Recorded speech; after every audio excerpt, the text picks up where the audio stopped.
Salut, c'est Drémy. J'espère que vous allez bien. Je sais pas quand est-ce que je vais poster cette vidéo, mais en tout cas là tout de suite il y a du soleil, donc ça fait plaisir. Aujourd'hui je vais essayer quelque chose de nouveau. J'aimerais bien faire une version commentée. Donc par exemple avec ce dessin là que vous connaissez déjà, parce que c'est le tout premier dessin que j'ai posté. Vous l'avez déjà vu en accéléré. Cette fois je vais essayer de revenir dessus, plus précisément sur certains points. Je pense que je vais partir d'une thématique à chaque fois et j'espère que du coup vous allez mieux comprendre comment je l'ai fait et peut-être répondre à vos questions.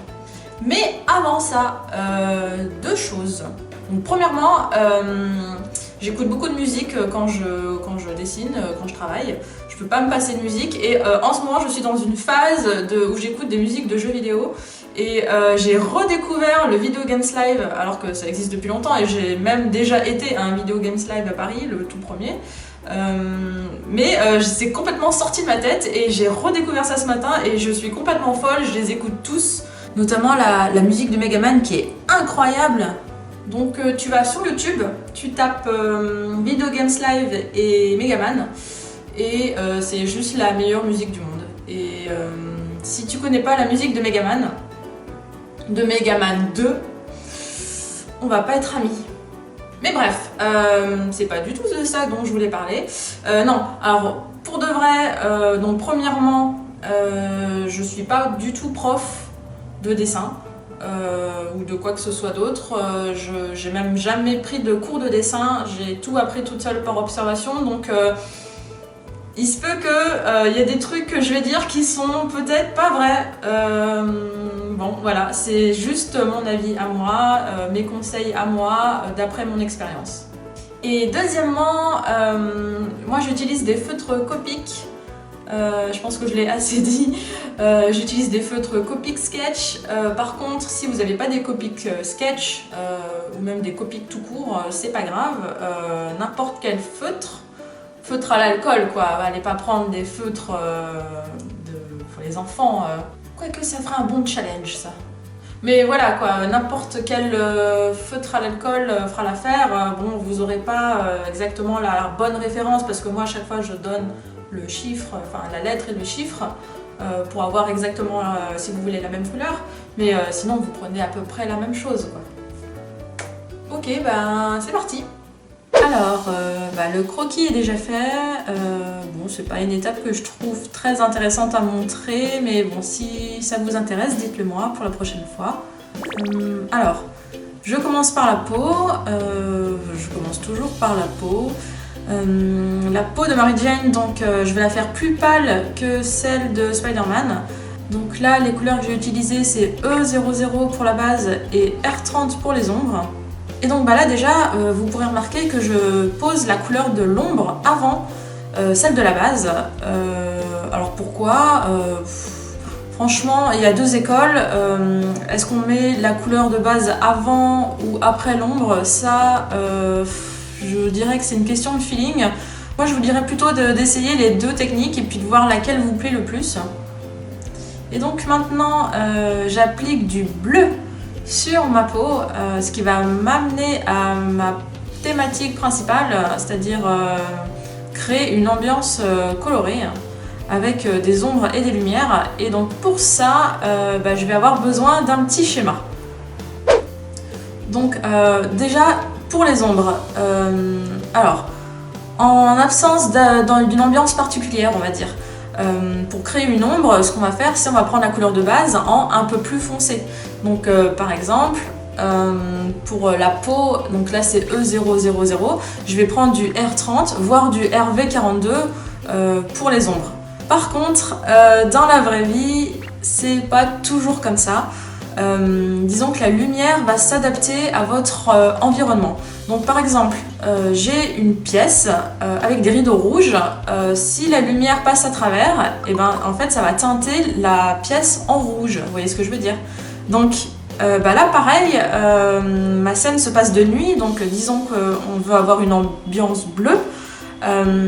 Au lieu d'utiliser une couleur peau plus foncée pour l'ombre, je vais utiliser du bleu directement sur ma peau. Donc là, c'est la gamme des BV, c'est bleu-violet. je vais les appliquer directement sur ma peau, ce qui va faire un effet lavis. C'est comme en peinture, c'est-à-dire qu'on va avoir un jeu de transparence. Donc quand je vais appliquer mon bleu sur ma peau, ça va créer une troisième couleur qui va être un mélange des deux.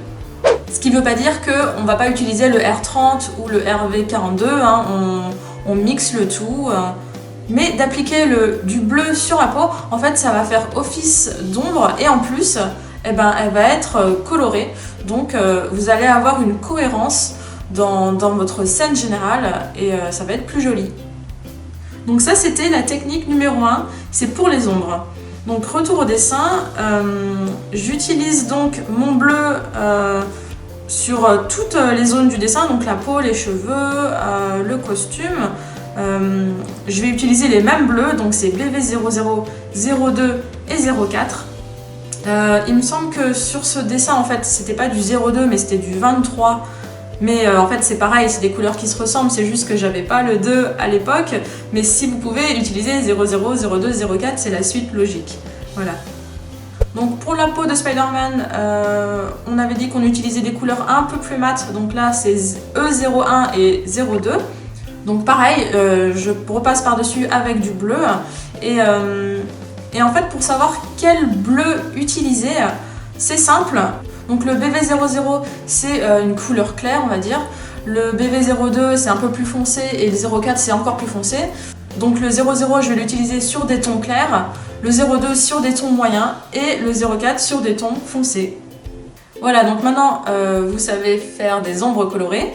On va pouvoir passer à une deuxième technique qui consiste à faire les lumières parce que en fait, si vous regardez bien lors du final, j'ai pas une mais deux ambiances. Vous voyez bien que sur la gauche c'est plutôt une ambiance bleue alors que sur la droite c'est plutôt une ambiance jaune. C'est la nuit donc c'est bleu, mais sur la droite on peut assumer qu'il y ait une source de lumière. Donc l'ambiance change et on passe du bleu au jaune. Donc il faut bien garder en tête que tout ce qui va être éclairé par la droite va être jaune, alors que tout ce qui est dans l'ombre sur la gauche va être bleu. Donc alors, deuxième technique, comment faire les lumières. C'est une autre technique parce que, regardez, si j'utilise la même technique que pour les ombres, donc j'ai une base qui est rouge. Si je passe par-dessus avec du jaune, il va rien se passer parce que le jaune est plus clair que le rouge. Donc là, si on veut vraiment retrouver le jaune, on va l'utiliser pur. C'est-à-dire que je vais plutôt faire un dégradé du rouge vers le jaune. Et donc pour ça, il ne faut pas avoir colorié tout en rouge dès le début. C'est-à-dire que avant de commencer à colorier, il faut bien analyser le dessin et savoir d'où vient la lumière, où sont les ombres, etc. Parce que autant on peut repasser par-dessus les couleurs et donc ça va s'assombrir de plus en plus, autant on ne peut pas éclaircir les couleurs, c'est comme l'aquarelle. Donc il faut bien y penser avant pour éviter de se planter. Donc voilà, donc retour sur le dessin. On avait dit donc bleu à gauche, jaune à droite, sauf que là donc j'ai retourné le dessin pour pouvoir colorier Spider-Man, donc c'est le contraire, jaune à gauche et bleu à droite. Je voulais vous montrer avec le costume de Spider-Man parce que lui il passe par les deux ambiances, donc ça va être un très bon exemple pour les deux techniques. Donc je commence par la gauche, on est dans l'ambiance jaune, donc deuxième technique, je fais un dégradé du jaune vers le rouge. Ensuite, je vais repasser par-dessus avec des rouges plus foncés et quand j'arrive à droite, donc là je suis dans l'ombre ambiance bleue, donc technique numéro 1, je vais repasser par-dessus avec mes bleus. Voilà, j'espère que vous suivez. Parce que si c'est trop compliqué que vous n'arrivez pas à savoir où sont les ombres, les lumières, qu'est-ce qui est bleu, qu'est-ce qui est jaune, dans ce cas, servez-vous du modèle que moi j'ai pris pour ce dessin. Donc il s'agit évidemment de la scène très connue du baiser dans Spider-Man 1. Et je parle du film de Sam Raimi, je parle pas de ceux d'après avec Andrew machin truc, qui sont pas des mauvais films, mais pour moi ces films n'existent pas, voilà, c'est dit. Donc si ça peut vous aider, c'est exactement cette photo-là qui m'a servi de modèle. Je pense que c'est plus une photo de tournage en fait, parce que quand on compare avec la scène dans le film, les lumières sont pas du tout les mêmes. Dans le film, c'est beaucoup plus sombre et en plus, on n'a pas cette ambiance jaune qui vient de la droite. Et moi, justement, c'est ça que j'aime bien, c'est ces deux ambiances-là. Parce que bleu et jaune, c'est presque des couleurs complémentaires. Donc je trouve que de passer de l'un à l'autre, eh ben, ça fait un rendu très intéressant. Voilà. On continue. Là, une fois que j'ai colorié donc, les personnages, je vais faire le fond.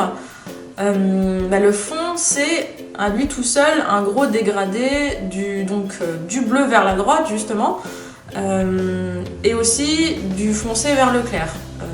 Je vais de l'obscurité vers la lumière. Donc on commence en bas à gauche avec mes bleus les plus foncés, donc 04, 02, 00 au milieu. Je fais une transition du bleu vers le jaune avec un YR00 qui est un jaune plutôt chaud. Et ensuite, je vais revenir vers des couleurs plus chères pour faire ressortir vraiment la chaleur et je vais finir par un jaune très très clair. Voilà. Donc une fois que toutes les couleurs sont posées, il n'y a plus qu'à cleaner. Vous pouvez aussi cleaner dès le début et faire les couleurs après. Moi personnellement j'aime bien cleaner à la fin. Et on arrive à la dernière phase qui est peut-être ma phase préférée. C'est celle du Posca. Le Posca, c'est assez magique. Donc c'est une espèce de stylo feutre opaque, donc il y en a de toutes les couleurs. Moi j'utilise un Posca blanc et donc avec ça je vais faire tout ce qui est petite finition. Donc là par exemple ça va être parfait pour faire la toile qui est sur le costume de Spider-Man qui en temps normal aurait été super galère à faire, mais là c'est super facile. Je vais juste dessiner la toile par-dessus la couleur. Voilà. Avec toujours le même Posca, je vais aussi faire le reflet dans les cheveux de Mary Jane. Et je vais aussi faire les petites gouttes qu'il y a sur les personnages. Donc en fait, je commence par, avec mon bleu, faire une petite ombre qui va être sous la goutte, qui va en fait la mettre en relief. Et donc bien sûr, je vais faire la pluie aussi. Et donc pour faire une jolie pluie bien dynamique, il faut être rapide, il faut pas hésiter parce que sinon votre main va trembler et vos traits seront pas nets. Voilà, puis on n'oublie pas d'en mettre aussi devant les personnages parce que bon la pluie tombe derrière mais aussi devant. Et puis voilà, je crois qu'on a fini. Voilà, j'espère que ça vous a intéressé et si c'est le cas, je referai d'autres versions commentées à partir d'autres dessins avec d'autres thématiques. J'en profite pour vous dire que je suis invitée au festival qui est à Nantes qui s'appelle Passion Japon. C'est le week-end du 23, 24, 25 mai, c'est le week-end de Pentecôte. Je serai en compagnie de Alex, Delphine et Priscilla.